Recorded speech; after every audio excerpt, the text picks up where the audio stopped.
me lift you? He just goes all stiff. Go on, sit there. There you go. You're not able to get past me? Is that the problem? Am I too big for you to get past? That's a good boy. There you go.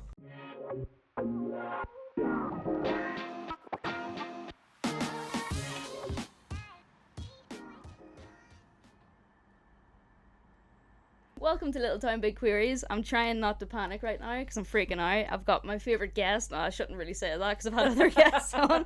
But we've got Emer Maguire.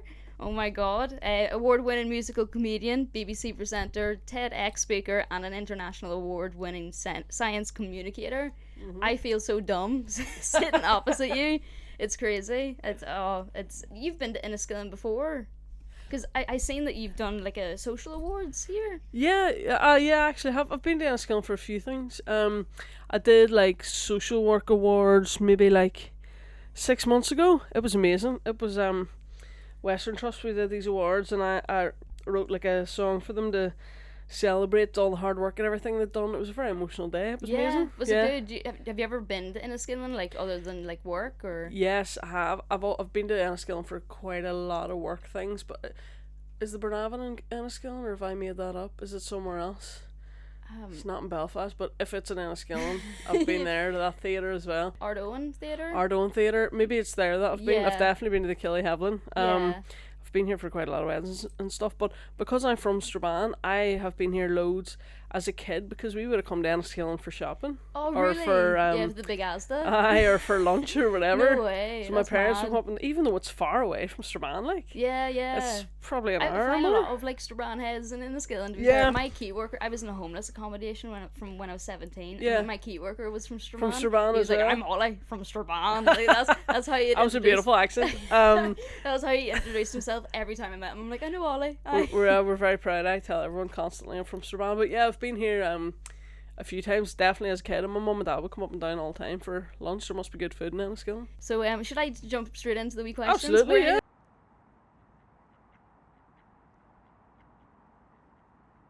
Where exactly did your interest in music, science, and humour develop from? I've always been interested in music since I was very, very young. Always my passion. It was always what I wanted to do. And I kind of would have been writing songs from I was maybe 5, making up songs all the time. And then my sister started going to piano lessons, and then I begged to go, but I was too young. But I went on that much, they finally let me go anyway, and I was maybe about 7 at that point, but I was very, very into music. Yeah. Always obsessed with it. Was your family all into music as well? No, my mum is, my mum would be musical. She'd be good singer. She was always kind of sang and stuff, and she'd kind of play stuff by ear and things. Yeah, I heard on the Bimbo and Butch podcast that she was is it in a choir? She's in like a chamber choir. Sick. And she was in like a choir whenever she was younger they would have travelled and performed and stuff like that, and then she always would have been in like pantos and stuff like that, you know. Sang at weddings, all that kind of thing. No way. So I probably got that from her, and then my dad's not musical at all. No. My other siblings, probably my brother would probably have a bit of musicality, but they're not interested in the same way as I am. Way. So yeah, I've always been into music. Never was into science. Always hated science at school and everything. Thought it was so boring. That's crazy. Like, I know, how did really you get didn't like into it. That, then? Well, it was just because at school I was more in the creative kind of things. Loved the music, loved English so much. Always mad about English. I was a much better writer than I was a speaker, so English was kind of my thing, and I loved like PE, sports, anything like that. But science and maths just weren't for me. I was good at them, like, but I just found it really dull. I was when I lived in the Isle of Man and moved here for my GCSEs. They didn't even let me do science. I was that dumb. They put me in a gardening class.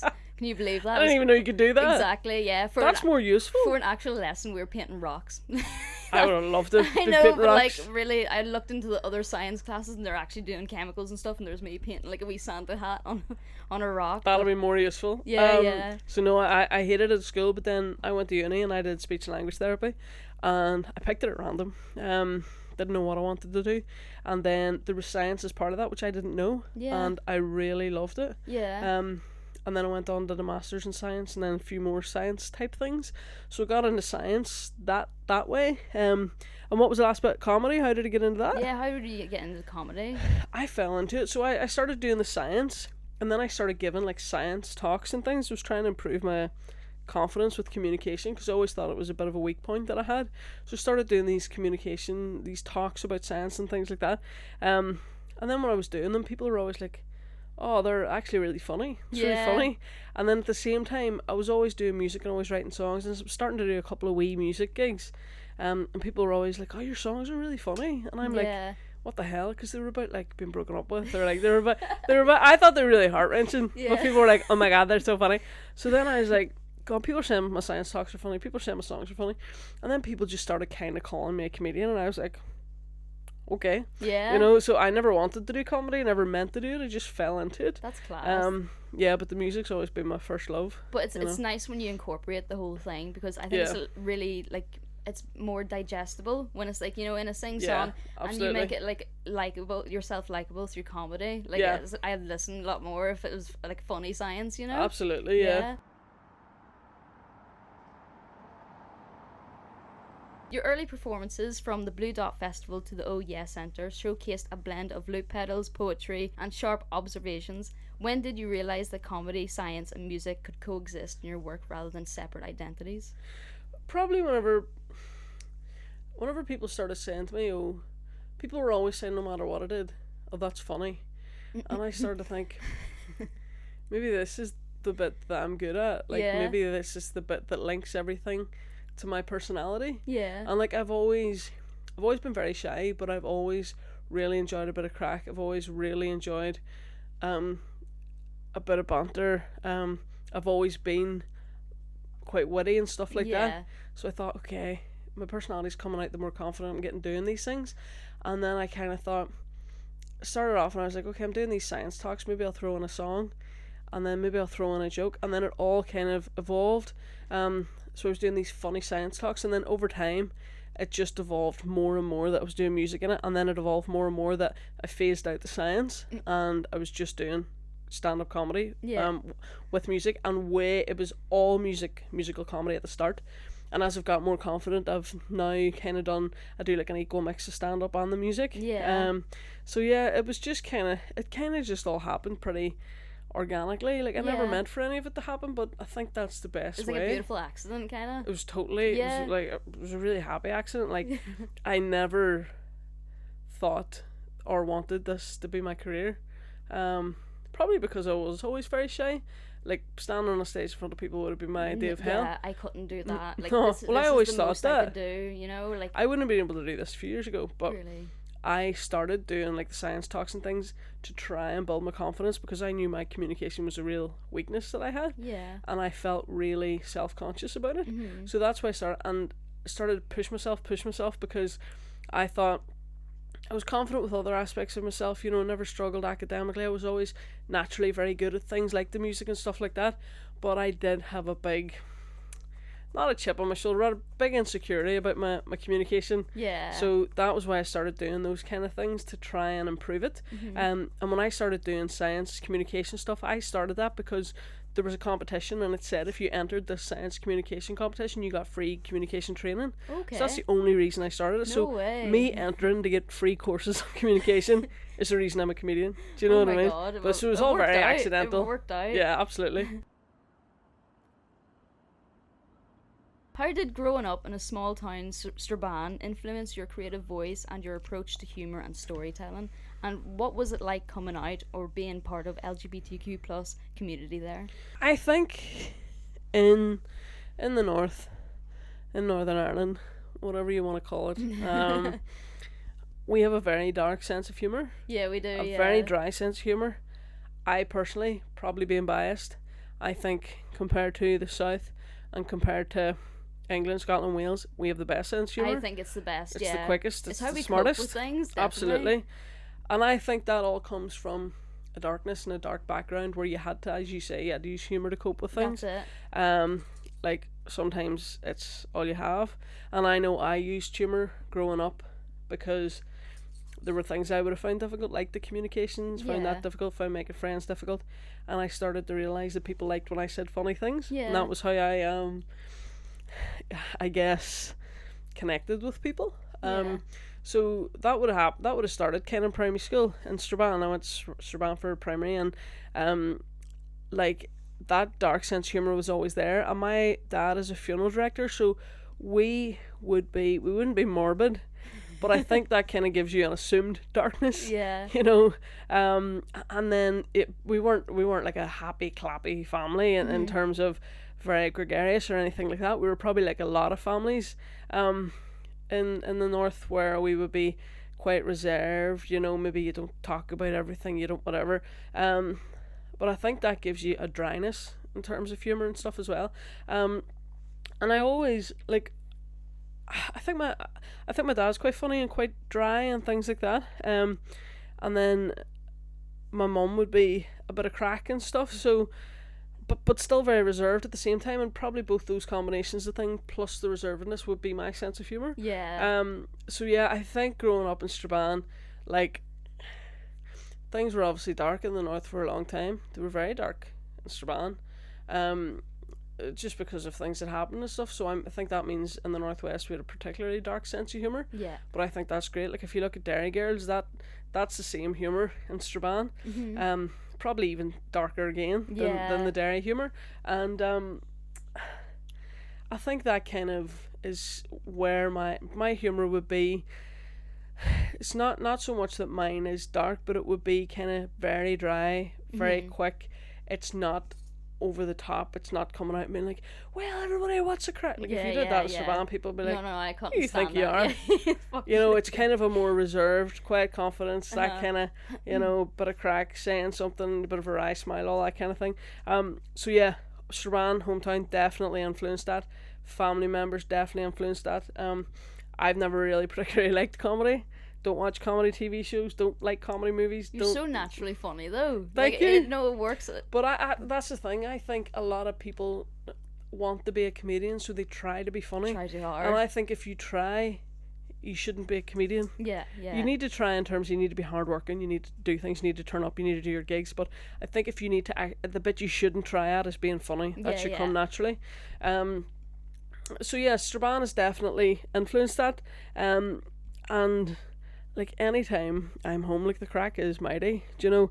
And I would always, even though I don't like comedy and stuff, the thing that makes me laugh most is if I'm with my siblings and we're all taking a hand out of each other. Yeah, you said and that. It's really they're like, the only people that make you laugh. Yeah, they're the only people that make me laugh. And it's like jokes with jags, but it's your siblings, so you can take it, Yeah, and they can take it, yeah. and you can all say things that nobody else, if someone else said, you'd be like, don't you say that's my brother? Do you know what I mean? So it kind of gives you a thick skin, but it also prepares you to be really quick with comebacks and funny things like that and everything. So yeah, that's definitely influenced my sense of humour. And then what did you ask me about being gay? What was it?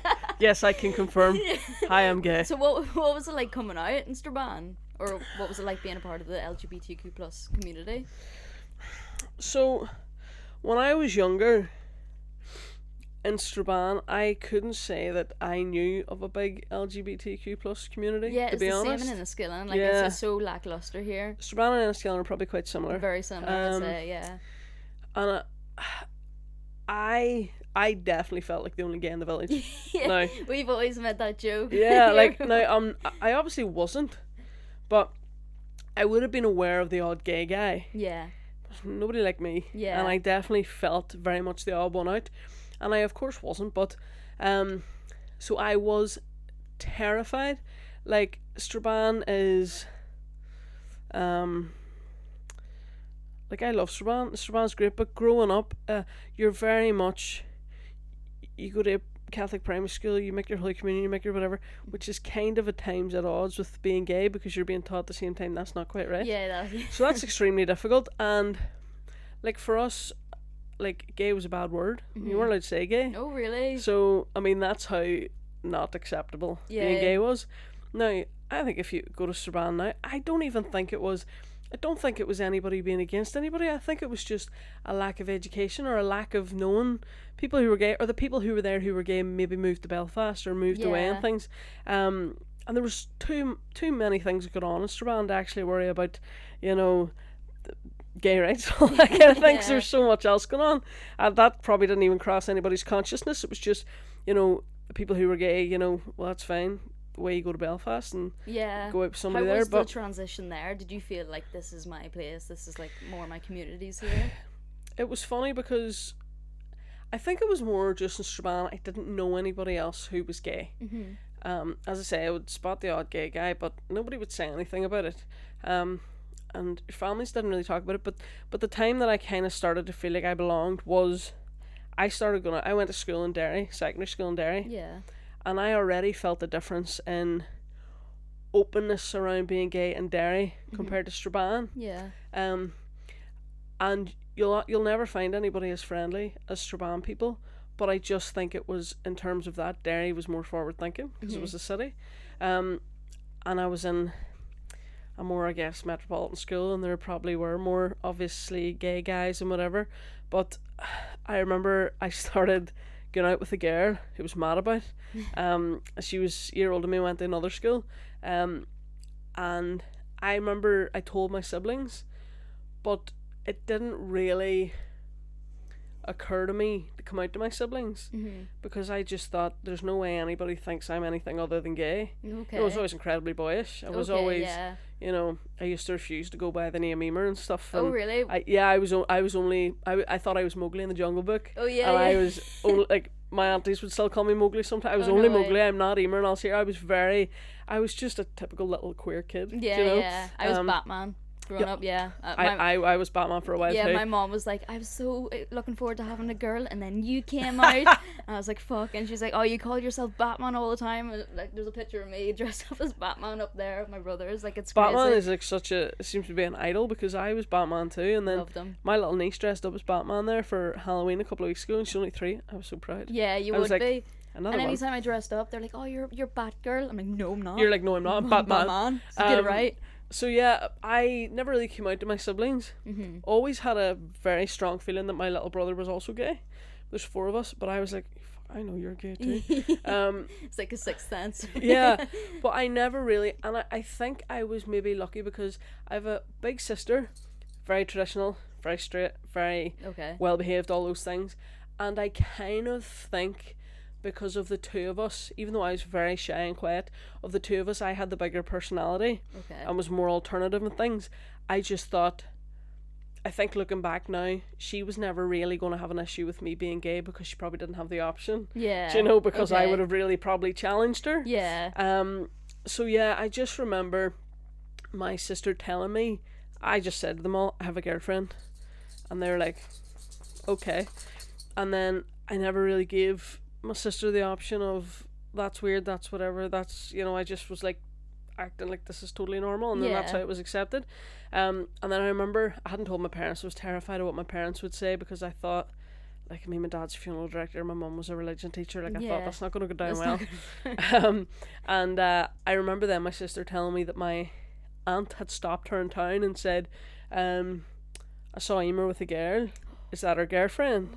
And my sister said yes, and my auntie says, cool. Oh, right. And I was like, when she told me that, I was so happy. Yeah, because I thought it was like a weightlift. I thought it was going to be a huge scandal. And then my other auntie, I was up with my cousin who was the same age as me, and she was talking all about boys, and we were 16. My other auntie said to me, and what about you, Emer, any boyfriends? And I said no. And she said, any girlfriends? And I was like, and now this was nearly 20 years ago. Yeah. And I said, yes, actually, I do. And I just told her, and she was like, okay. And I just thought, like, this is amazing. It's incredible. But I didn't come out to my parents until years later. I was in my 20s. I had already been going out with a girl for years and years, and we'd lived together. Okay. But I was so afraid to tell them. I thought, I'll never be allowed back in the house. I'll never be. And that was all. That wasn't the case, actually. But I was just afraid. And because when we were wee, you know, gay was a bad word. We weren't allowed to talk about anyone gay. If anything came on the TV and it was a gay couple, it was turned straight off. You know, there was never anything positive, but it was just a lack of education. Yeah. And now my parents are great. My mum is like, gay parent of the year, do you Oh, know? okay, So class. so it's kind of come around, but it was really scary, and I was always terrified they were going to find out. And my younger brother, not my gay brother, my other brother, we were very young. If I did something, or he wanted me to do something, he was like, "Well, I'll tell mum and dad you're gay," and I'm like, No way. "Thanks." And now he's like ally of the year, but that's just kids. I mean, that would have been with Yeah. anything, you know. I'll tell my mum and God. dad you smoked a cigarette. I'll tell mum and dad Yeah, you broke no, a vase. that's it. Do you know, that's just siblingness. But yeah, there definitely wasn't.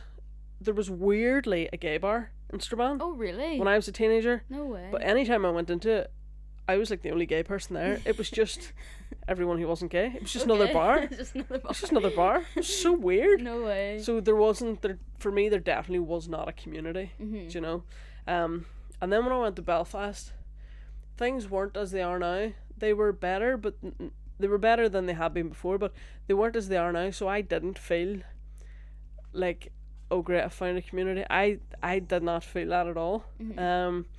But maybe it's because I was shy and I didn't Yeah, no, I think that's really go that's out much, me and too. I didn't have I'm any very gay friends. introverted, Yeah. Yeah, so I'm not really someone who would be like, okay, I'm going to get friends and they'll be gay. Like, even now, me and my brother live next door to each other. My brother, who's gay, and like he's one of my best friends, but like he's my only gay friend. Yeah. Do you know, I don't really have like a gay community. Do you know, all my Oh, no friends are way. straight women. Okay. Do you know, which is weird. And then I feel like it's my job to constantly educate them and challenge them when they say things that aren't quite PC, that they just don't know through lack of education. Yeah. But I don't really have. The only gay friend I have is my brother. No do you know? way. That's Yeah. mad. I Yeah. thought you'd have like a whole like wee community up in Belfast. Not at all. No But then way. it might be because I don't have masses of friends because I'm shy, Yeah. and I'm not that Yeah. like friendship oriented. Like I have a few extremely close friends, but I've never been the type of person who's had tons of friends. Like that would just overwhelm me. So I'm just Yeah. like, and they're all girls and they're all straight. Yeah, I keep my Do you know? circle pretty small too. Yeah. And like most of the like all the friends I have on the podcast, like we're either like bi or gay. So Yeah. like once we meet one, we start to like see others. Yes. But again, but in Skillings it's very lackluster with Yeah. like As someone with a master's in clinical anatomy from Queen's, Fuck, you've done your research. I've stalked you big time. You but have, it's great. I could only see that one, but I think on Bimbo and Butch you said that you've had a couple. Yeah. What the fuck? I have a bachelor's degree in visual arts, and I'm like, oh, look at me, like it's that's on cool. the wall. I know, and well, it's all right. I failed my GCSEs. I got 2.5 GCSEs in metal sheetwork and bench joinery. I'm not getting anywhere with that. Damn. So I At spent. least they're useful. Yeah, I haven't built anything since. But I went to college then, Southwest College, and they actually let you do like bachelor degree. Yeah. So I was like, oh, that's handy, because I was still That's really good. in my homeless accommodation. I couldn't afford to go to Belfast, you know. Yeah. So it's nice that I could stay in the town and Absolutely. get that. So what other like degrees did you get? I've got I have my undergraduate degree, which is speech and language therapy, and I worked as a therapist. Then I went to Queen's, did masters in the clinical anatomy. Yeah. It's the one you have there. And then during the pandemic, I did like a master's level. Didn't do a full master's, but like a master's level. It was like a postgrad certificate or something in like business. Mad. But that was because it was during the pandemic and I wasn't really working, and I was like, I Yeah. need to do You something. need to do something. And then after that, started a master's in psychology and biological sciences with Portsmouth University. crazy. So I feel so just dumb. have to do my dissertation for that. But Yeah. no, it's nothing to do. Like, to me, there's a massive difference in intelligence and education. Doesn't Yeah. matter how educated someone is. Like, yeah. My dad's not. I left school very young and isn't formally educated, and he's really intelligent. So I just think, I just don't see there being a correlation. See if someone had 10 PhDs, I'd be like, doesn't make you smart. Oh really? Makes you diligent. Yeah. Do you yeah. know? Makes you conscientious. That's it. I'm not even those things. I'm not diligent or conscientious, but the masters and stuff that I did it was just because they were things I was really interested in, really passionate about. And I wasn't like, I'm not naturally gifted at science at all, you know, but it was just things that I was interested in, so I Yeah. did struggle. And whenever I did the first one, the clinical anatomy, there was only 6 of us in the class, but the requirement was you had to be a medical professional to do it. You had to be a dentist or doctor. Oh. So everyone else in the class was a medical professional, and there was me. I was an idiot. So I was like, guitar. please let me do it. Let me in, because I'd done speech therapy and I begged to get in. But so I definitely was not as strong scientifically as everyone else in the class, but I was really interested. Yeah. And I tried really hard. And like, I'm not from a background where you're just expected to go to uni and you just get handed things, and you just, I was really grateful to be on the course. And I think I don't see education as a sign of intelligence, but I see it more as a sign of hard work. And I was just like, yeah, I'm here with all these people and they're all a bit fancy and they're doctors and stuff, but sure, like, I can just work really hard and then I can do what I want as well. So for me it was more just being able to kind of pursue stuff that I was interested in and just show myself I could do those things. Yeah. Do you know? That's crazy. So you've got like all those degrees, and then you've spent. And then I'm an idiot. And then I'm a comedian. You're not an idiot at all. My mum's always like, "You're not just a comedian, you know." I think she thinks people think I'm stupid because I'm a comedian. But everyone would think that about comedians, that like they're just funny. But like you've also said on you the need a podcast level of that intelligence to be funny. That's it. Yeah, you need to be like smart-witted. Yeah. And you spent 8 years working as a speech and language therapist. How did your clinical background shape your style of explaining scientific ideas on radio and TV? That's a good question. Well, because I was a speech therapist, I worked with kids first, and half kids, half adults. Not someone who was half kid and half an adult, but like half the week kids, half the week adults. And after that, I moved to adults only. And there's an awful lot of explaining concepts to people, whether it's parents or whether it's someone's partner and the person has communication problems. Or I worked with people who had swallowing difficulties, so they maybe had dementia or a brain injury and their swallow muscles were affected and their swallow didn't work. Alright. So like, do you ever see people who are on puree or thickened liquids? Dysphagia? Dysphagia, so I was a dysphagia therapist. Oh no, I shouldn't really say this because we try to keep our like jobs, you know, anonymous, but I work as a cleaner in the hospital, so so I'll see that stuff all the time. So you'll see people with dysphagia, so that's what I was a therapist too, would have gone and given them their recommendations, check the swallow and things. But when you're doing that, like, dysphagia isn't something people, if they're not medical, are massively familiar with. So there was always an awful lot of explaining to families or explaining to the person, this is why your swallow isn't working, this is why you need to have this type of food, this is, you know, you've had a, hello puppy, you've had a brain injury here, it's affected this, and this is why the outcome is this. So I think that really prepared me for explaining things clearly, because explaining things to patients is a huge deal for them to understand, because for them to be compliant with the recommendations you're giving them about don't have this, you'll choke to death, they need to understand the reasons behind it. Oh, is right, yeah. So that was a massive thing. So I think that automatically made me good at explaining complex things. And actually the course that I did, where everyone was so far ahead of me scientifically, I felt that communicating things to a more in a more simple way, I was miles ahead of them, because they were all nearly too academic. Do you know what I mean? Right. And too scientific, whereas I could break things down pretty easily. So yeah, I found that easy enough, that transition of explaining things, because I had to do it for so many years with patients. Oh, do you know? So that was good practice for me. That is really good practice. Yeah. And like I know I was doing it on radio or on TV or whatever, and people were like, "Oh, the pressure." I'm like, that is not pressure. Okay. It's pressure when someone's there and they're palliative, and their wife's there crying, and you have to explain to them why you're not allowing them to eat, and why they have to have thinking. That's pressure. Yeah. And it's really difficult and it's really upsetting. Yeah. Like explaining how close we are to the moon on the radio. That's not pressure.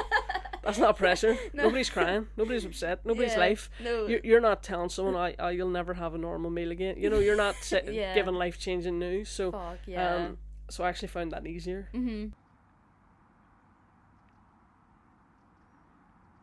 You launched Science and Stuff with Emer Maguire in 2017, later interviewing figures like Chris Hadfield. What was he like?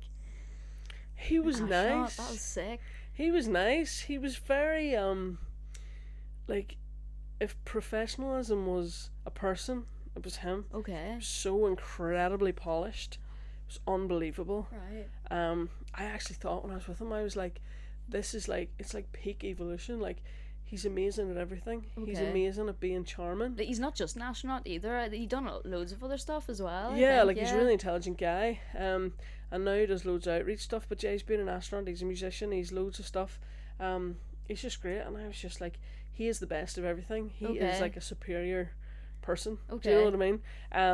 But it was like he turned on his charm when the cameras turned on, and before that happened, he was just so professional. We're doing this for this much time. We're doing it, and the cameras went on. So cool and so charming. Oh my god. So he was amazing. I really liked him, and he had, when he was in space, he went viral because he did one of David Bowie's songs in space. So he brought a guitar with him. No way. And That's he sick. did Ground Control to Major Tom. You And when had I was to. there, I was all to him, here, any chance we could sing? It's one of my favourite songs.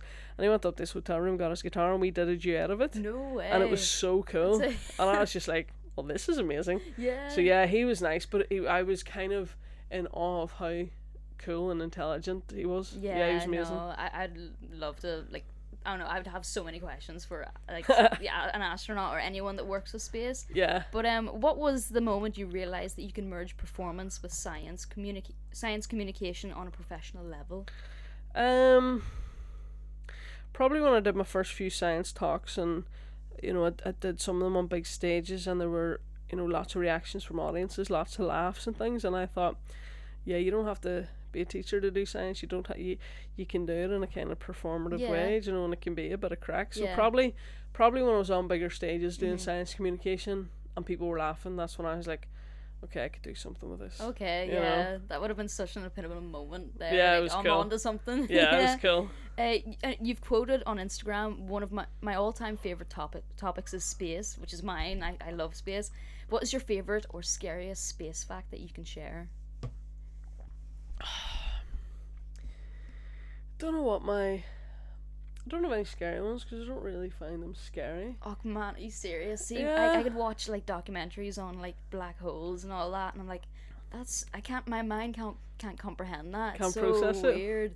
My favourite space fact is probably that one about Chris Hadfield doing ground control to Major Tom Yeah. in space. Like, I just think that's so cool, and I think it's so, because it's music related too, I think it's so cool that someone brought like a little parlour guitar up to space. Like, I think he Yeah. was allowed to bring one item, and that's what he brought. Okay. And I think that is amazing. I like the space fact. Let me fact check this. No, you work away. But about the first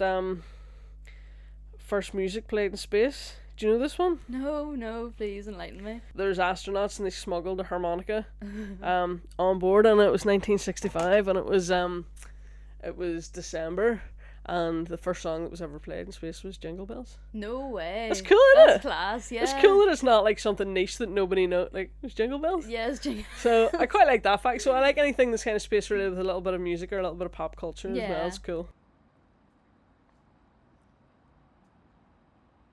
In 2017, Gary Lightbody from Snow Patrol included your track Belfast on his St. Patrick's Day playlist.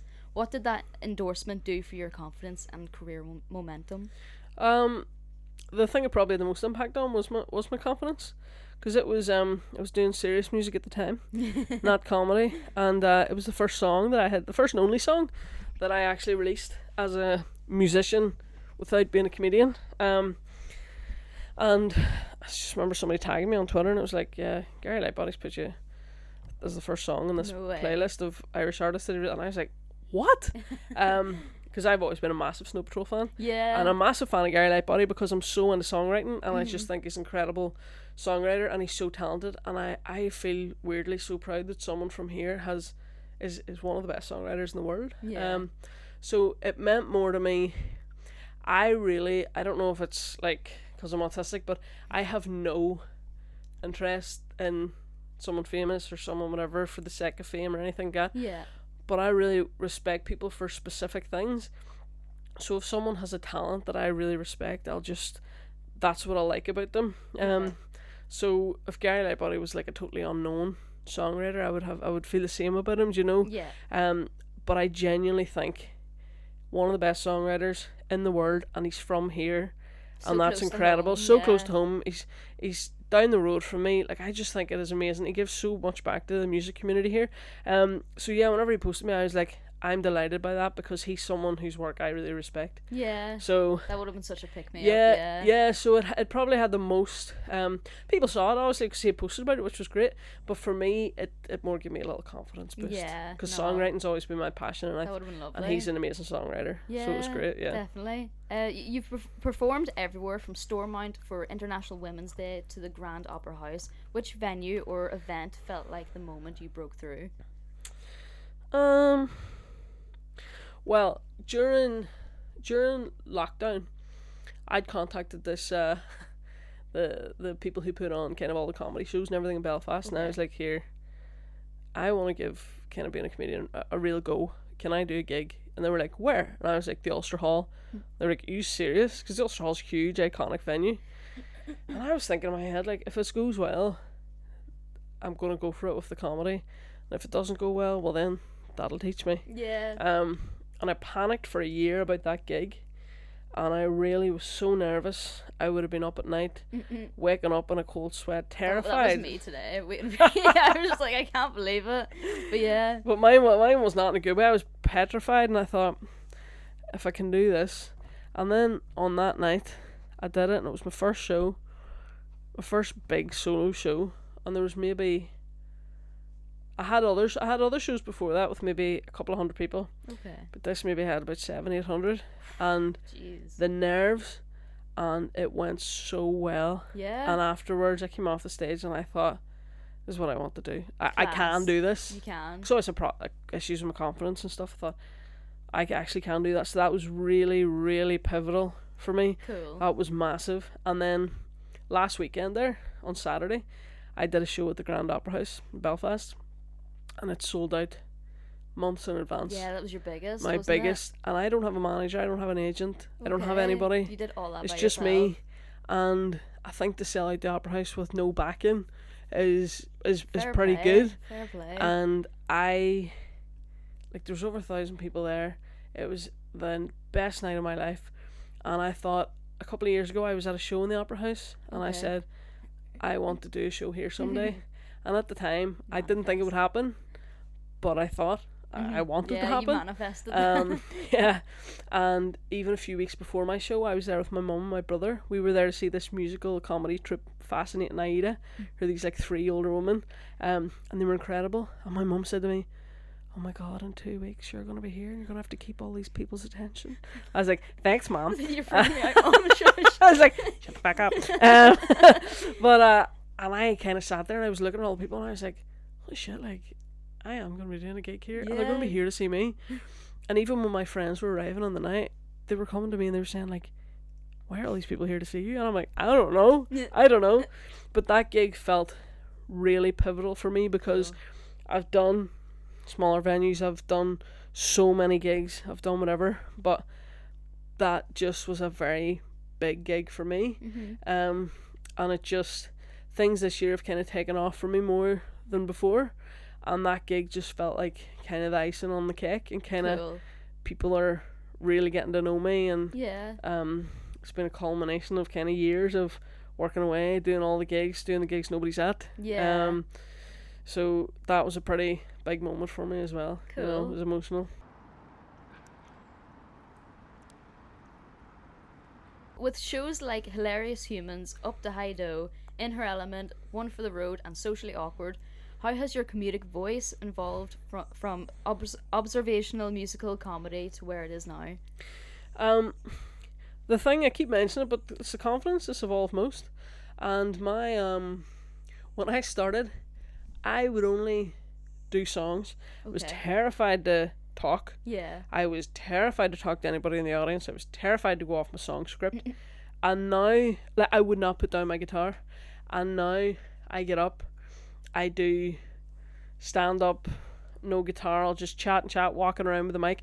Doesn't seem like a big deal, but to me, for someone who was afraid to let go of my guitar because I felt that's where my strength was, Yeah. for me to be walking around without that and walking around with the mic and just feeling so comfortable and talking to the audience and, you know, having a back and forth with them, that confidence for me has just grown and grown. Yeah. And I feel now like I'm so much more natural, because before on stage I would have felt really anxious the whole time. Yeah. Just extreme anxiety. Oh, Whereas yeah. now I'm enjoying myself. Really? So that is the biggest difference for me, and it's really changed my comedy, because now I love the songs, love writing songs, and I think that's my real strength. Writing in any form is my real strength, and I always thought I'm always going to be a great writer and a shit performer. Oh, no. Even when I was younger, my mum used to say to me, "You should maybe be a songwriter," and I Oh, knew the no, implication was not a singer, but a songwriter. Yeah. And I always thought my performance never going to catch up with my writing skills. But Proved it wrong. but my my shows that I've been doing, people are like, "Geez, you're so natural on stage. You're so chill. You're so what?" Like, people were saying to me on Saturday, like, "You're just made for the stage," and I was like, I wasn't, because this is taking years to get to this level.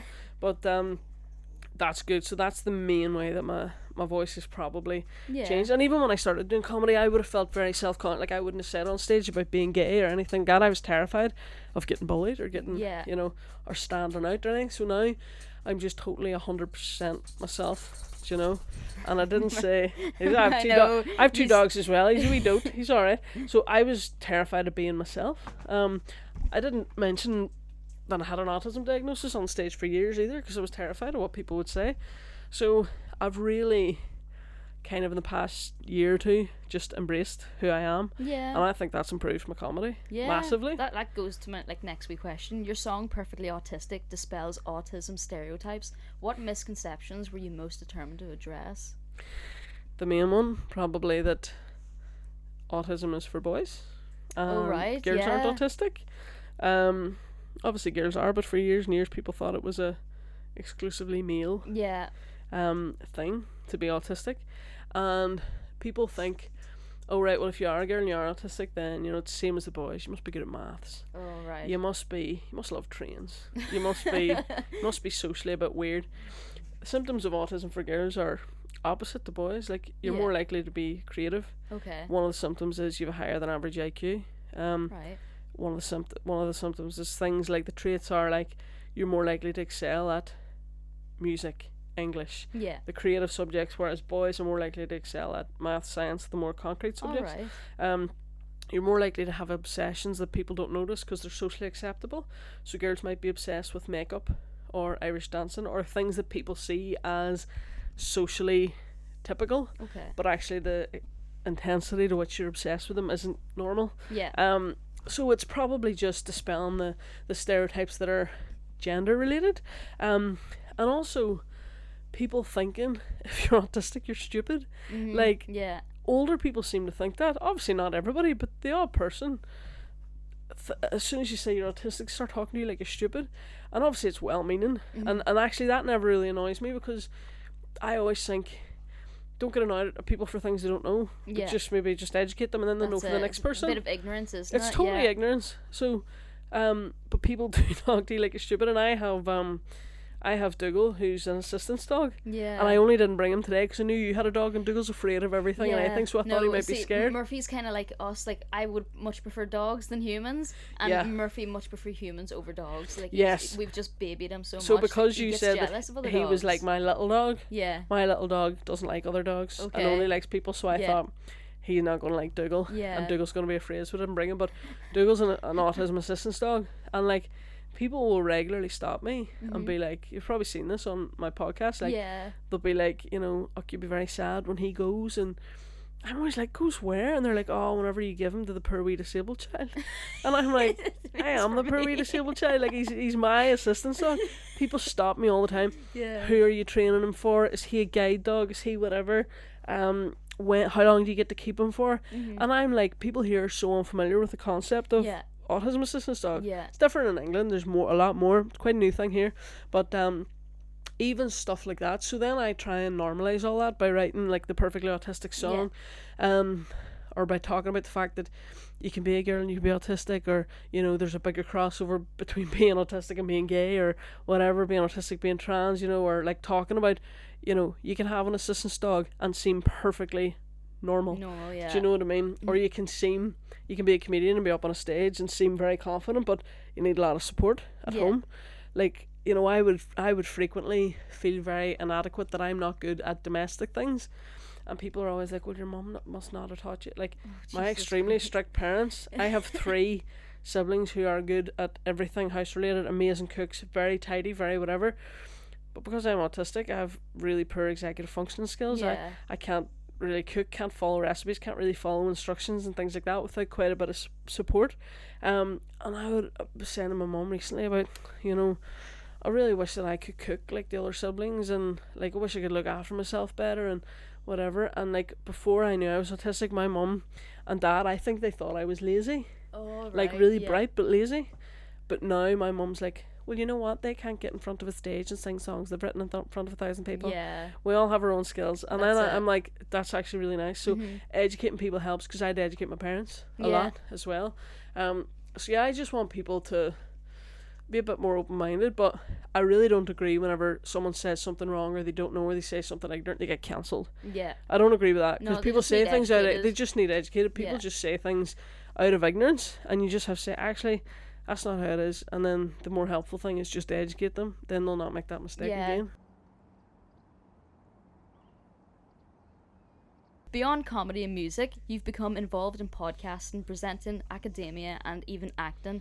Is there a central thread that connects all these pursuits? It's probably just being funny. It's probably Yeah, just the comedy. Like anything that I do, there's a bit of humour to it. Like even there when you said about academia, people will be like, how the hell is there humour in that?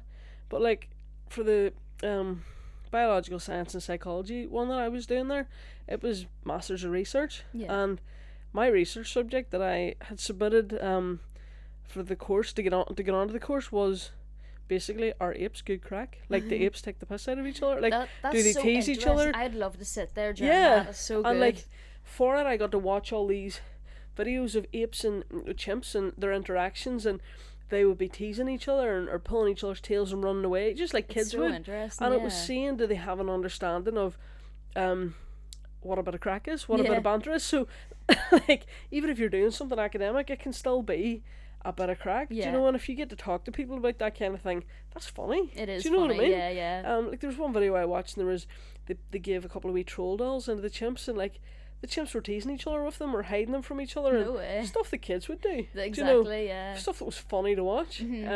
Or like slapping each other in the bums and running away. Like that's humour. Like that's the humour. basics of Yeah. human humour. So even if it's stuff that sounds dry, like academia, you can still have stuff that's funny. So for me, it probably is humour that connects everything. Definitely. Even if I would do a lot of event hosting and stuff, and even if it's quite serious subjects, I would still bring in a wee bit of lightheartedness, and people would say, they'll be like, it's a dark subject today, but we're hoping you can bring a bit of light to it and this kind of thing. That's and it's good, not. yeah. It is good because I can be serious. Like I'm probably more serious off stage than people think I would be, because I'm quiet and I'm introverted and stuff. And I'm not a big huge personality off stage at all. Like I quite like sitting in quietness. Don't like a lot of people, that kind of thing. Yeah. So I'm quite good at doing the serious stuff, but I definitely easily bring a bit of light to things by just having a bit of light-hearted banter with people as well. Do you know? So the BBC's new sitcom House You Cuttin' marked your acting debut. What do you bring to acting that comes from your experience in comedy and music? And how was the acting? Like, how did you fit into that? I was terrified. Yeah. I'd never done acting. I watched it. You were really well. Thank I you. loved it. Yeah, Thank you. yeah. I only did the pilot. Yeah, only did the pilot. But I was really afraid because I'd never done anything. They asked me to do it. I've been asked to do acting loads of stuff before, or audition for loads of stuff. I've always said no, because I've always been afraid and self-conscious about I'll be bad at it, and I've always thought my whole life the one thing I can't do is acting. I've always thought no, but like see when it's a funny role like that, you bossed it. I think. Well, I actually just thought I'm just gonna be myself. Yeah. A slightly stupider version of myself, which is what I was, and I was like, I'm not gonna, because I'm like, how does one act? And I was like, I'm just gonna read these like I would do them. Yeah, like, yeah. That's what I'm gonna do. That's the best way of doing it. Yeah. Then you don't overthink it. It's just and you're not yourself. trying to be. You're not trying to. I was just trying to be me, the version of me on stage, which is kind of a louder caricature of my actual personality. Yeah. You know.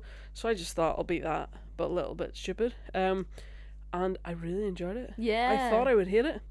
I really enjoyed it, and I got so much good feedback on it, which I was delighted about, and it's kind of given me the confidence to, I would definitely be in other things now. Now that I've done that, do you know what I mean? So it was really good as a confidence boosting exercise for me, and even just like, because I've never acted, I've never been on set, I've never done anything like that. I've been on TV in terms of maybe like panel show or bits where I'm doing a segment or whatever, but I've never been in that kind of area with directors, producers, all that kind of stuff. So it really helped me understand how it all works. Yeah, yeah. As well.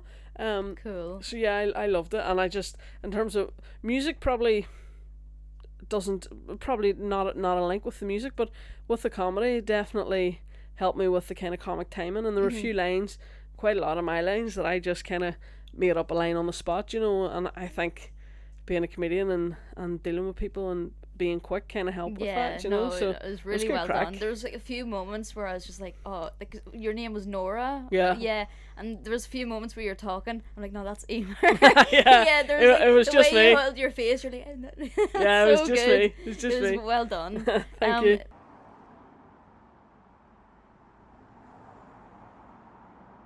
Do you feel that the industry is slowly becoming more accommodating for queer and neurodivergent performers, or is there still a long way to go? Murphy wants to hear the answer to this one. I know, he had something to say. What do you think about the gays? What do you think about it, Murphy? We always joked that he was gay. He's very camp. Yeah, he's giving me gay vibes. Yeah, give me little gay vibes. His little denim collar. Oh, is this the tell me more. Has it become more accommodating? I've never really felt the. I mean, I didn't talk about being gay and stuff at the start, but that was my own insecurity. I never have really felt any issues from being gay in a stand-up setting. And actually, I was at a 40th birthday recently, and there was someone's relative was there, but she lives in London, and she had said to me something like, how do audiences take you here? And I was like, what do you mean? I was like, obviously good. What do you mean? And I didn't understand what she meant, but she was like, you know, the gay thing, like, are they okay with it? And I think because she lives in London, she was thinking like, you know, how do the Neanderthals here deal with you being homosexual? And I was like, she was like, do people still go to the gigs? Like, do people are they okay with it? And I was like, yeah, like it's not an issue. Like, oh my god. But that's obviously because when she left to go to England, it must have been. She probably left 20 years ago. Yeah. So I thought that was funny. I've never really had an issue. Now, sometimes TikTok's a horrible place. Oh, it is rough, yeah. But of course, I have to put stuff on TikTok. Yeah. There's some amazing. That's how we get our audiences. But yeah, there's some lovely, amazing. We've got a lot of comments. TikToks. Someone wants to send us to Dagestan. Have you heard of that one? No. So you'll see a comment that's like 2 to 3 years in Dagestan, and I was like, what? And most of these comments now. Where they throw gay people off roofs in Dagestan or something? Pretty similar. Yeah. So in Dagestan, apparently, if you're gay, you'll get tortured to death. So like that's what they want for us, and I'm just like, Jesus Christ, you're not even being like queer or anything like that. You're just like, you want me to die. It's fucking that's serious. the only thing. So probably the place where you get the most comments is there. I don't really get that many comments on it about being gay, but weirdly what people have taken to do, and me and Jenna talked about it on our last Bimbo and Bitch podcast, see guys in the comments, if we ever say anything about guys, and I mean we don't generally, we have quite a few straight male fans, which is so weird. Because I didn't think we would. But for example, we talked the other week about how guys get to say whatever they want and girls would get punished for the same thing. No, they get away with fucking They get away with murder, that's what I said. And like, that was it. Like, it wasn't anything, it wasn't a big deal, it was just a fact. Yeah, yeah. And Jenna posted the clip, and see the amount of men underneath it who never have commented on our stuff, never have commented on me, nothing. If anything, they comment on Jenna's appearance, which is because she's stunning. She's stunning. She's blonde and made up. She actually kind of scares me how stunning she. If I was in a room with her, she'd bully the shit out of me. Yeah, I look like a fucking Ewok. She's lovely. Yeah, yeah. Like, but they're obviously insecure because they're like, well, there's someone attractive. It's already so they comment on her looks because they're insecure, but they never comment on my looks because they're obviously like, she's the same as us, same level as us, but she's a nice wee fella. she's a nice big lad. But they started commenting on that one that we said about boys get away with more, being like, what's this big fella saying? Or like, you know, the big guys make a sense and all this here. And I'm like, yous are so thick because you're trying to insult me by saying I'm a guy. Yeah. But you're guys. You're a guy. So you're like, literally saying, oh, it's shit to be a guy. And it's always the you're a guy. out a profile picture, so you can't see what they look like. It's total troll. So that's the only place that I would find isn't the best for kind of allyship or whatever. But in terms of definitely getting more accepting for neurodivergent people. Like, I was over there in England yesterday doing a gig, and they were asking, you know, what's your do you have any access requirements? Because they knew I was autistic. Okay. And I was like, that's great, because you wouldn't have got that a few years ago. Do you need to bring someone with you? All that kind of thing.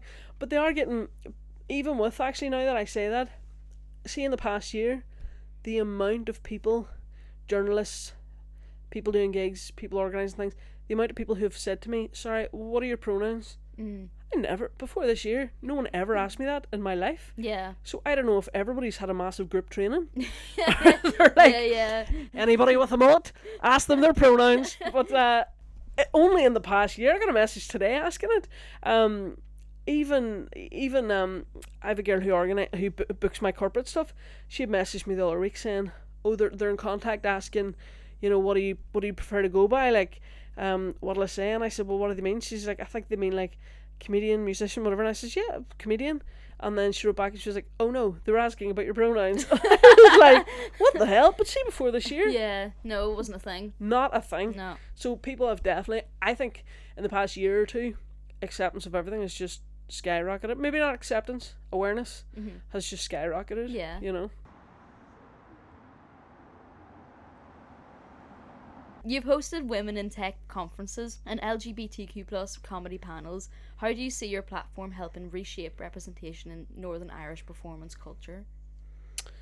I think it's just good to be out there and people can see you, because for years, people hosting things, so it's just like older white guys. Yeah. You know? Yeah. And then people think that that's what you have to be professional or to be successful or whatever. And even things like women's events, if they had a woman hosting, it would be a very beautiful, straight newsreader, you know, who was very polished in a beautiful outfit. And I'm the opposite of all those things.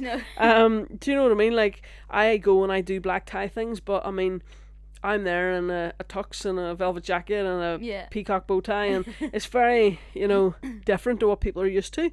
But people always say to me, you know, we've booked you because we want something different. We've had the same guy for 10 years and we've seen the same there's no crack and there's no whatever. Again, we want something different. Yeah. So there's definitely an appetite for it. And I think it's good just to represent, as you say. And I actually got a message on the way here, and it was someone said, like, hey, Emer, just want to let you know I've just started watching the Boom Boom Butch podcast, and you know, you talk about OCD in the first episode, and I have a diagnosis of OCD, and I feel like I've just found my people. Yeah. And it's incredible to see myself reflected, and I just thought that's amazing. And the amount of got a comment the other day saying you're doing it for the gays and theys, and I thought that was cool. And I constantly get messages from either autistic women or mummies of autistic kids saying, like, you're really representing the autism community, and you're showing that you can be funny and you can be good crack and you can be successful and be all these things, and kind of redefining what it means to be autistic. And even like at my show that I did in the Opera House there was a wee girl came. She must be primary school, but she's come to a few of my gigs. Her mum brings her, like, and she came up to me after, and she was just like, you know, she was getting a photo with me, and she's just saying, you're my hero, and like, she's just such a dote. And then her mummy messaged me after and was like, you've no idea what it means to her. Like, the wee girl likes to do comedy, and she says she's like a mini you, and she wears a wee suit when she does it, and she just loves you so much and everything. And I just thought, that's incredible, because I would have loved to have seen somebody like me. I wouldn't have felt so left out. Yeah. I would have felt that it was kind of okay to be, you know, be different and be autistic and, you know, dress like a boy and all those things. I would have probably felt not so alone. So it's pretty important, I feel, for me to kind of show up and be different and be myself, because there'll be one or two people out there who are like me. Yeah. You know? Oh, you're such a trailblazer. Like, you're the first to do it, honestly. Thank you. No, it's class. How do your identities as a woman in STEM, a comedian, and a member of the LGBTQ plus community, do they inform or challenge each other? Do they inform or challenge each other? No, they probably inform each other, because no matter what I do or what I've done, I've always been an outsider. Yeah. Or I've always been an underdog. Yeah. You know, when I was doing science talks, well, it was very unusual for me as a girl. when I went into comedy.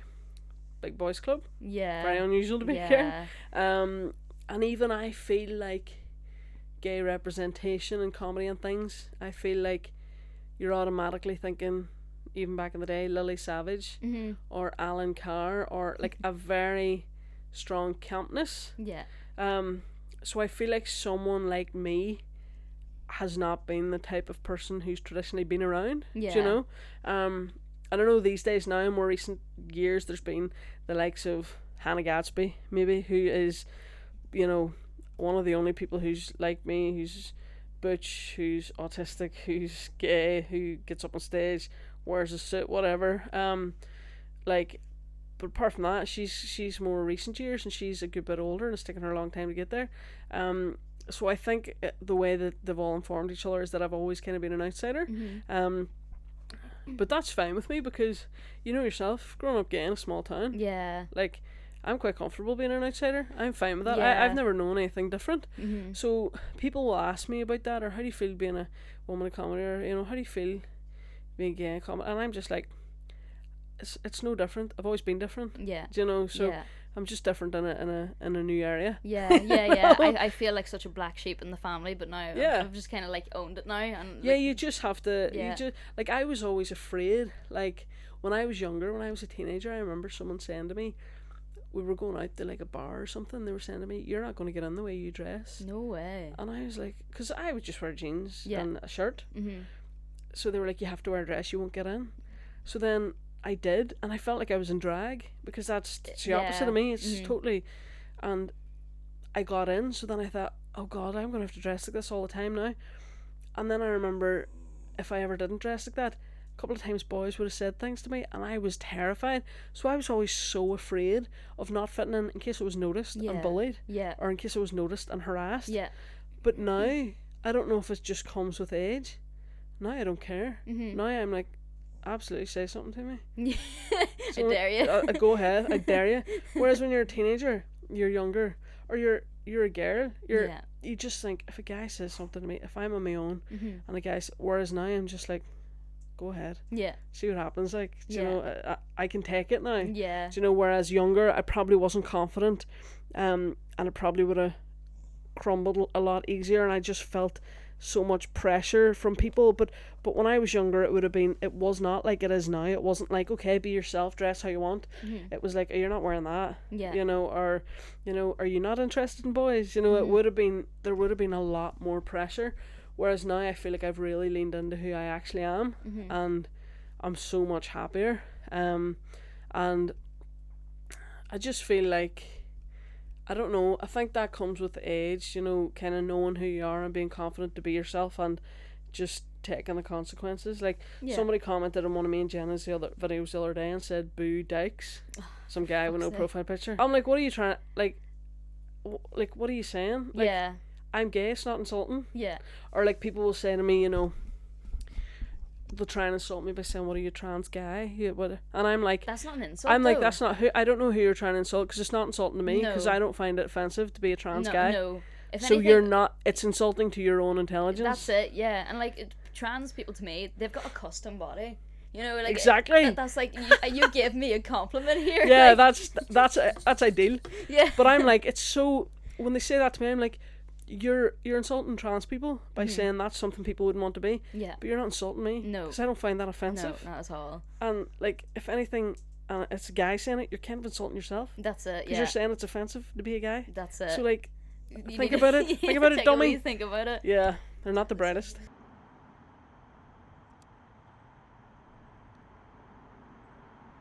You done a show at the Dead Rabbit in New York City. Yeah. What are the differences between an American audience compared to an Irish/UK audience? Like, do they pick up the same humor? So I was really afraid. I thought they're not going to get me. Yeah. And I thought, I'm going to have to slow right down. Yeah. And I did think, I don't feel like Americans think as quick as us. No, they don't. I really don't. In terms of humor, like, their humor is very physical, very slapstick, very obvious, which is the opposite of my humor. So I was delighted when I turned up and there was loads of Irish people there. Oh, class. But also, there was loads of international people. Okay. So there was people there from Cuba, there were people there from Poland, there were people there from all over, and I thought this is going to be a real test. There were Americans too, obviously. There's going to be such a test, and like my stuff just went down an absolute storm. Class. And that's when because I was worried my humour wouldn't travel. My humour's definitely not local at all. It's more kind of mainstream than that. Yeah. But I was worried, probably most worried actually, about my accent. Yeah, if they'd understand. Yeah, if they'd understand me. And I do think, for being from here, I do think I've quite a clear accent. But I go incredibly fast. Yeah. But I also thought, Dairy Girls has been a hit in America. I can't believe a massive hit. They are obsessed with it. Yeah. They don't get all the intricacies, but they're obsessed with it. And I thought, I'm basically a Dairy Girl. You know? So if they understand them, they'll have to understand me. I'm not as strong as Dairy, so they'll have to get me. But yeah, it was amazing, and the humour went down just as well as it does here. And you do notice differences in how humour goes down, but the most obvious difference, I've done gigs. I've done America, obviously. I've done gigs in Kazakhstan. I've done gigs in like Bulgaria, Poland. The place the humour is most different is in southern England. Really? Londoners. No way. They are afraid to laugh at things. They're afraid to laugh at anything dark. Like, they do not get dark humour. They do not get anything too sarcastic. Okay. See, Newcastle, Liverpool, all those more working class places, Glasgow, they have the exact same humour as us. Yeah. But see, anywhere on the posher side of England, they are so much more reserved, and they're afraid to laugh at things in case they're offensive. Oh my god. It's nearly like, obviously I'm extremely PC. Yeah. But even if I make a joke about my dad being a funeral director, or I make a joke about being autistic, they're like, we can't laugh at that. We can't laugh at that. And I'm like, I can say it's about me. Do you know? So that's the only place that I honestly notice. Yeah, the difference. That's mad. Yeah. I wouldn't have thought that, because I remember there was like a group of Americans over in Enniskillen, which is so random, by the way. That's I really don't know random. how they found the place. But I remember I was talking to someone else, but they were listening to me, and I said to someone else, "I'll work away," and they're like, "Excuse me?" And I was like, "What do you mean? Work away?" And they're like, "Work at what?" I was like, no, just I didn't even know how to translate it. It was so odd, but like loads of our little like aneurysms and the way we speak, little expressions like that, goes over their head. And like even online on TikTok and things, like I have a lot of American followers. Yeah, which is weird. A lot of American followers. Probably half my followers are American. So they obviously get it, and they love Irish humour. Yeah, they really love it. That's the best thing about Ireland.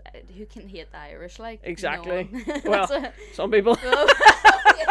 Yeah. You've just performed your biggest show yet at the Grand Opera House, like you said, with over 1,000 attending to watch you, and you've literally just came back from England performing at Sean Locke's Comedy Award for Channel 4, as well as named in the top 10 emerging comedy talents across the UK. Yeah. How does it feel to come back from such successful shows to a low budget, unheard of queer women's podcast based in Enniskillen? Feels great. Yeah. Feels good. Like this is like, see, when I was over doing the Sean Locke thing, the Channel 4 thing, it was great. It was amazing. Yeah, loved being on stage. So, yeah. But the social aspect of being backstage for me with other comedians is quite hard for me. So this is much more comfortable for me. Cool. One person and a dog. Like, this is much more my scene. So it's probably best that all the girls weren't here then. Yeah. So I feel really even driving in here, I felt like kind of at home, because driving in here, just seemed very Strabane-esque. Oh yeah. So I just thought, I gotta feel comfortable here, do you know? So yeah, this is good. And kind of anything, see if there's anything like this, like obviously this is like a queer podcast, or if I ever get asked to do anything in Strabane or anything in the Northwest, even if it's stuff where they message me and they're like, oh, we don't really have a budget, or it's a really small thing we're doing, but we'd really love you to be involved. I'm like, if it's something that I'm passionate about or have like a really strong link to, autistic, whatever, like I will generally do it. Cool. So I enjoy doing things like this, do you know? It's really nice doing things like this, and as I say, it's nice doing big things. But there's a lot of pressure that comes with that. Yeah, you know, so like when I was doing that Channel 4 thing there the night before last night, like all the heads of Channel 4 were there. Mad. The head of comedy was there. Oh my gosh. All the big bosses, everybody. It was all industry in the audience. It wasn't the public. So, like, for someone pretty shy, that's a lot of pressure. Yeah. There's hundreds and hundreds of people there, and they Yeah. were all big wigs in Channel 4. Yeah. So this is absolutely Yeah. splendid. With major projects developing, including your sitcom contract, your special project signed in July 2025, and increasingly international shows, what kind of legacy do you hope to create? Never thought about that, but probably the main one is I want people to know that we are some of the funniest and smartest people in the world. Oh yeah, we're such great storytellers. Like, We're amazing storytellers. Yeah. We're very... People underestimate our intelligence. People hear our accents and think we're not... People have said to me before, I remember years ago, this Scottish guy said to me, I find your accent very thick. And I was thinking, I find you very thick. And he said, there's a very strong link between intelligence and strength of accents. Right. And I knew he was trying to say, i.e. I think you're stupid. And I thought, like, you don't know anything about me. So I think people here are so intelligent, and I think the storytelling that we do and the humour that we have takes such a level of intelligence, and I want people in the world to know that about us. So yeah, probably that. And also I do really want to be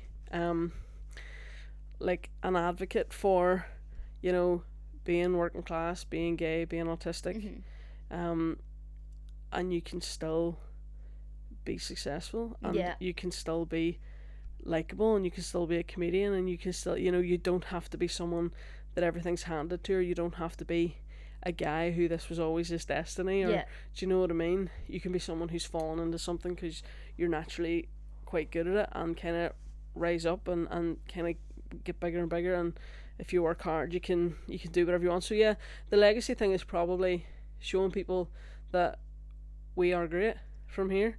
I'm always telling people how great Strabane is. I hate that people think Strabane is shit, because Strabane is the nicest people in the world. So I like to shout about Strabane a lot as well, and also just that kind of improve acceptance and stuff for being autistic, and also for being gay but being my kind of gay, because it's more acceptable to be a very attractive gay man who's fun, or it's very acceptable if you are a gay woman but you know you're beautiful and you're this and that. Still much less acceptable to be a butch lesbian, you know, because you're of no use to guys. You're of no you know what I mean? That's what I mean. You're no like eye candy for the absolutely guys. So yeah, it's kind of also just to show people that, you know, you can look however you want, you can be different, but you can still be somebody. It's giving me like confidence anyway. Oh, like, we'll get that's somewhere. so lovely. My best friend was messaging me earlier, and she was saying what's crack, and I've had, like, in the past 10 days I've been to England 3 times. I've had my opera house gig, I've had full day filming from a podcast, I've had multiple things every day. And I was saying I'm going down to Enniskillen. She's like, why are you going to Enniskillen? And I said I'm going down to do a podcast. Here's my best friend this morning, just cancel it. Oh no. I says no, I will not. And but she was saying like, oh, you need a break, you're autistic, you're supposed to have rest. And I was like, I am absolutely not cancelling. And she was like, I think it's okay though if you rearrange, if it's something that's not live. And I was like, there is no way in hell. Do you know what I mean? That's so sweet. So I was like it doesn't really matter to me if something is, like you're saying, a local podcast, if something's a local podcast or something's absolutely massive, like it's kind of all the same to me. Like, do you know what I mean? Like I just always think if you said you do something, then you do it. And you know, it's like, this is enjoyable. Do you know what I mean? Class. And I'm more than happy to do it. And whenever you first messaged me, like even the name of the podcast and everything, I was like, absolutely love the name. Cool. And I just thought, like, you're trying to do something for the queer community, and like I think it's so cool coming in and all the, like, such a good setup and everything. I'm like, like I really like when people, like, it's like me and Jenna doing our podcast, like people don't realise, like, we pay for it. We pay for everything in our podcast. It's Yeah. costing us a fortune. Like, it's costing me more than my mortgage a month. But we're trying to make something that people are going to enjoy. So we're putting in a lot of effort. And whenever I see other people doing that and trying to start something or start their own thing, I would be like really inclined to support stuff that's smaller and local. Oh, do you know? Really appreciate it. And people like local people are so supportive of me. Yeah. And see people from Strabane. Oh my god, the show I did there in Belfast, the amount of people came up from Strabane, and it really, like, I appreciate that so much. And I'm very much the kind of person's like, okay, someone's trying, or it's local, it's smaller. Big gigs and big people and big organisations, they don't actually need help or support. Yeah. They have everything. They have so everything. if there's something smaller that you can add to, or that might be a bigger deal to do, I'm just like, that's the kind of things that I would prefer to do. Yeah. Do you know what I mean? Cool. So no, thank you for asking me to come on. I'm delighted to be here. Yeah. Oh, it's so good. It's been an exciting experience. It's nice to get this experience, because once I left college with my degree, I was like applying like fucking Belfast. Try again next year. You haven't been lucky. And I was just like, I'm not getting any luck. What can I do to build up experience? There's no media jobs in Enniskillen. So I was just like, why don't I start a podcast at home? Like, that's cool. Anyone can do it. Like, absolutely. There's people doing it all the time, and there's loads of people doing it. They have the money with the cameras and the microphones. Yeah. I don't. Like, I'm starting from, like, these are secondhand from CEX. These mics. My camera's just my basic like photography camera, and then I bought this that was secondhand too from CEX. The lights were like £20 from Amazon. Like, it's like the budget of this podcast is probably £200 at most. So it's like but that's all you need for a podcast. You know what I mean? Yeah. Like, as long as the sound's the most important thing. As long as the sound is clear. Yeah. Do you know what I mean? Then that's it. It's a bonus. It's a bonus to have video. That's it. Yeah. So I mean, the video aspect was like, you know, that's what I'm more interested in. I do like I do have these like wee comedic bits, you know, or I love editing. Like, I thrive at editing. Yeah. I'd love a job at editing or photography. That's good to know. Yeah. I need somebody to edit my clips. That's good to know. Well, you know, I was just gonna say, if you ever need like an assistant, is this a job interview? I didn't mean. I was gonna wait until the like cameras were off at least. But you know, like, honestly, I would love like a shot at something. And I thought, if I just do this podcast, then people will see that, like, oh fuck, she actually does know what she's doing. Yeah. Might take her on, and like I do love like the comedic value we have with the podcast. Come on, buddy. Come on. Come on, Murphy, up. Oh, good man. There you go. Is there any events you'd like to look into the camera and be like, do you want to say whatever you're doing before Christmas or even for the new year? Sure. Yeah. I am doing a tour at the minute, so it's called Notions. I've already done Bangor, Port Stewart, and Belfast, and they all sold out. I have in the new year. I'm going to Derry. Derry sold out, so we've just added a second one. And Armagh, and Lisburn's just sold out, so we're trying to get either a second one or a bigger venue. And the Portico and Portaferry, so cool. Doing all those dates. So they're all around February, March, so please come to those. Sick. Yeah, those would be great. No worries, I'll put all on the screen and your wee socials so people can give you a wee follow. But definitely. And listen to Bimbo and Bitch podcast. Listen, that is honestly one of my favorite podcasts going. It's so good. Like, used to clash off each other so well. That's like, why we did it. We only met twice before we started filming that. Yeah. But we just felt like we had such a good kind of friend chemistry thing, and we're such opposites. Like, Jenna's so blonde and glamorous and like Bimbo, like and she's not actually, like, she's pretty smart, but she kind of looks like that. And then obviously I'm so mask and gay and butch, and we just thought this works, but we just make each other laugh so much. Oh, it's so it's good. very rare to get someone to make me laugh, and she's the same. Please subscribe to the Bimbo and Butch podcast. Absolutely. Follow like all their socials. You're on TikTok and everything. Instagram, everything. Give them a follow, and thank you so much for like wasting no worries, your time to come anytime. down here. No, I appreciate really it, enjoyed and the girls Thank you. appreciate it too. If they're here, they really, really love you. They didn't appreciate it enough to come, did they? Yeah, fucking sack them. Emer Maguire, what are you doing? Well, now the Christmas lights are being turned down in Enniskillen. Oh yeah, fair enough. Enniskillen Town Square. God. So, but anyway, thank you so much for watching. Please subscribe. Oh.